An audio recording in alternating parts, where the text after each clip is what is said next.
अस्सलाम वालेकुम। मेरा नाम डॉक्टर सना जबीन है और मैं मॉडर्न सिंध गवर्नमेंट हॉस्पिटल में as a consultant physician practice करती हूँ। आज की इस वीडियो में मैं आपको डायबिटीज़ और उससे मुताल्लिका पेचीदगियों के बारे में बताऊँगी। डायबिटीज़ मेलाइटस यानी ज़ियाबतीस एक ऐसी बीमारी है जिसमें मरीज़ के खून में शुगर की मिकदार बहुत बढ़ जाती है। इसकी बुनियादी वजह इंसुलिन की कमी होना होता है। इंसुलिन हमारी बॉडी में एक हार्मोन है जिसको हमारा लबलबा या पेंक्रियास प्रोड्यूस करता है। इंसुलिन ब्लड ग्लूकोज को मसल्स और बॉडी सेल्स के अंदर लेकर जाता है। डायबिटीज़ के मरीजों के अंदर या तो इंसुलिन बिल्कुल ही मौजूद नहीं होती या फिर इंसुलिन रेजिस्टेंस पैदा हो जाती है, जिसकी वजह से खून में शुगर की मिकदार काफ़ी बढ़ जाती है। ज़ियाबतीस की तशखीस के लिए काफ़ी टेस्ट मौजूद हैं, जिसके अंदर oral glucose tolerance test, fasting blood sugar, random blood sugar, NHB1C शामिल है। आप अपने डॉक्टर से मशवरे के मुताबिक ये टेस्ट करवा सकते हैं ताकि डायबिटीज़ या फिर प्री डायबिटीज़ कंडीशन की डायग्नोसिस हो सके।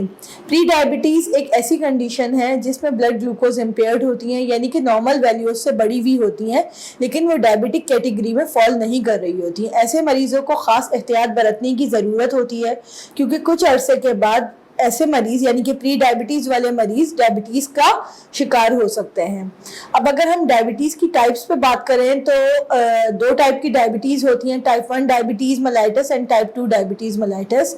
इसके अलावा प्रेगनेंसी में भी डायबिटीज़ कॉमन है, जिसे हम जेस्टेशनल डायबिटीज़ कहते हैं, उसके बारे में हम बाद में बात करेंगे।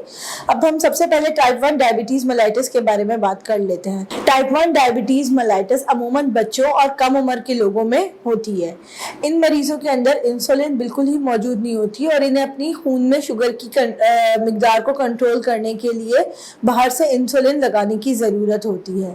इसलिए ऐसे मरीजों के लिए लाजमी है कि वो इंसुलिन अपने डॉक्टर से मशवरे के मुताबिक बाकायदगी से इस्तेमाल करें, क्योंकि अगर इंसुलिन बाकायदगी से ना इस्तेमाल की गई या फिर इंसुलिन की सही डोज ना इस्तेमाल की गई तो फिर ऐसी सूरत में संजीदा मसाइल हो सकते हैं, जिसमें डायबिटिक कीटोएसिडोसिस जैसी कॉम्प्लिकेशंस होती हैं, जो कि एक मेडिकल इमरजेंसी है और मरीज को इमरजेंसी की सूरत में अस्पताल में दाखिल करना पड़ जाता है। इसलिए तमाम टाइप 1 डायबिटीज़ मेलाइटस के मरीजों से मेरी ये गुजारिश है कि अपने डॉक्टर से मशवरे के मुताबिक जो है वो इंसुलिन की डोज सही वक्त पे और बाकायदगी से इस्तेमाल करें। टाइप 2 डायबिटीज़ मेलाइटस के बारे में अब हम बात कर लेते हैं। Type 2 diabetes mellitus most common diabetes है।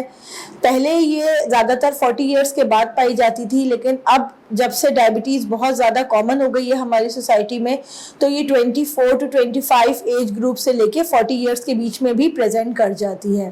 टाइप 2 डायबिटीज़ मेलाइटस आजकल हमारे माशरे में, इनफैक्ट पूरी दुनिया में वबा की तरह फैल रही है। इस टाइम पूरी दुनिया में तकरीबन 33 मिलियन के करीब लोग डायबिटीज़ का शिकार हो चुके हैं और पाकिस्तान डायबिटीज़ से मुतासिर होने वाले मुल्कों की लिस्ट में तकरीबन तीसरे नंबर पर आ चुका है।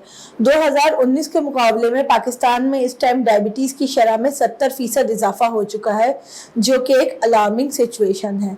टाइप 2 डायबिटीज़ मेलाइटस के मरीजों के अंदर इंसुलिन मौजूद होती है, लेकिन इंसुलिन रेजिस्टेंस होने की वजह से, यानी कि इंसुलिन जिस्म में सही से यूटिलाइज नहीं होती, इस वजह से खून में शुगर की मिकदार काफ़ी ज़्यादा बढ़ जाती है।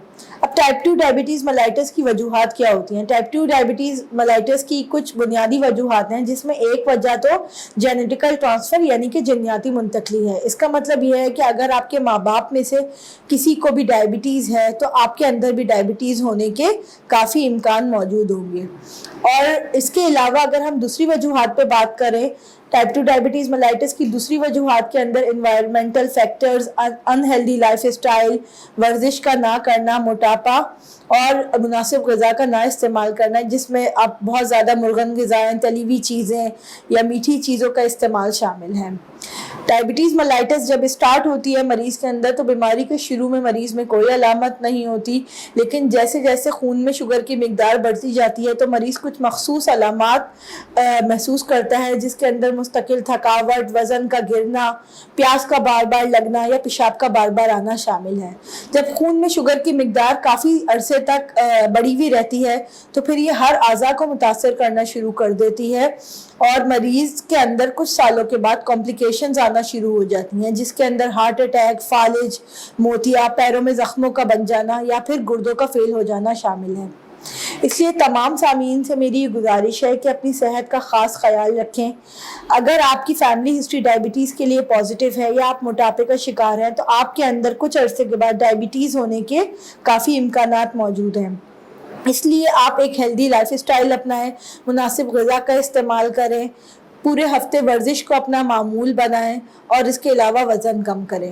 ٹائپ 2 ڈائبٹیز ملائٹس کے مریضوں کو چاہیے کہ وہ اپنے ڈاکٹر کو ہر 3 مہینے بعد باقاعدگی سے وزٹ کریں اور اپنی ڈاکٹرز کے مشورے کے مطابق جو بھی شوگر کو کم کرنے والی دوائیاں یا پھر انسولین کا استعمال ہے ان کا باقاعدگی سے استعمال کریں۔ اپنے گھر میں شوگرز نوٹ کریں اور اس کا ایک چارٹ بنا لیں تاکہ آپ کا ڈاکٹر آپ کی فاسٹنگ اور رینڈم بلڈ شوگرز کو دیکھتے ہوئے آپ کی دوائیوں کی ڈوز ایڈجسٹ کر سکے۔ دوائیوں کے ساتھ جو ہے یہ بھی بہت ضروری ہے کہ ٹائپ 2 ڈائبٹیز ملائٹس کے مریض ایک ہیلدی لائف اسٹائل اپنائیں، اور اس میں سب سے پہلے تو یہ شامل ہے کہ آپ ہفتے میں ویسے تو سارے دن ہوتا ہے لیکن ایٹ لیسٹ 5 دن جو ہے وہ کم سے کم 30 منٹس to 45 منٹ کی واک کریں۔ اس کے علاوہ ورزش کو اپنا معمول بنائیں، ایسی غذائیں استعمال کریں جو کہ ہائی فائبر والی ہوتی ہیں، جیسے کہ جو یا باجرے کی روٹی، دالوں کا استعمال، بیجوں کا استعمال، پھل اور سبزیوں کا استعمال۔ جو چیزیں استعمال نہیں کرنی اس میں جیسے میں نے پہلے بتایا کہ مرغن اور تلی ہوئی چیزیں ہو گئیں، پروسیسڈ فوڈ ہو گئے، اس کے علاوہ بیکری کے آئٹمز، میدے سے بنی ہوئی چیزیں، ان سب چیزوں کو آپ نے اوائڈ کرنا ہے۔ چاول کا استعمال ہفتے میں 1 سے 2 دفعہ تک محدود رکھیں۔ ٹائپ 2 ڈائبٹیز ملائٹس کے مریضوں کے لیے یہ بھی بہت ضروری ہے کہ وہ اپنے پیروں کا خاص خیال رکھیں، پیروں کا باقاعدگی سے معائنہ کرتے رہیں کہ پیروں میں یا انگلیوں کے بیچ میں کوئی چھالا وغیرہ تو نہیں بن رہا، ننگے پیر بالکل نہ گھومیں۔ جب بھی اپنے پیر دھوئیں اس کے بعد ٹاول سے مکمل طریقے سے اپنے پیروں کو سکھائیں، اور اس کے علاوہ پیروں کو ڈرائی بھی نہ رہنے دیں، ویزلین یا موئسچرائزر کریم پیروں پہ لگا کے رکھیں۔ اب ہم ایک اور ڈائبٹیز کی بات کر لیتے ہیں جو کہ جیسٹیشنل ڈائبٹیز ہے۔ جیسٹیشنل ڈائبٹیز حاملہ خواتین کے اندر ہوتی ہے، یہ عموماً پریگننسی کے بعد غائب ہو جاتی ہے، لیکن ایسی خواتین کو خاص احتیاط کی ضرورت ہوتی ہے کیونکہ 8 سے 10 سالوں کے بعد ان خواتین کے اندر کافی چانسز ہوتے ہیں کہ یہ ڈائبٹیز سے متاثر ہو جائیں گی۔ ماڈرن سندھ گورنمنٹ ہاسپٹل میں ہمارے پاس ماہر ڈاکٹرز کی ٹیم موجود ہے۔ آپ ذیابطیس یا اپنی کسی بھی میڈیکل پرابلم کے لیے یہاں پہ تشریف لا سکتے ہیں تاکہ مرض کی بروقت تشخیص ہو سکے اور علاج ممکن ہو۔ شکریہ۔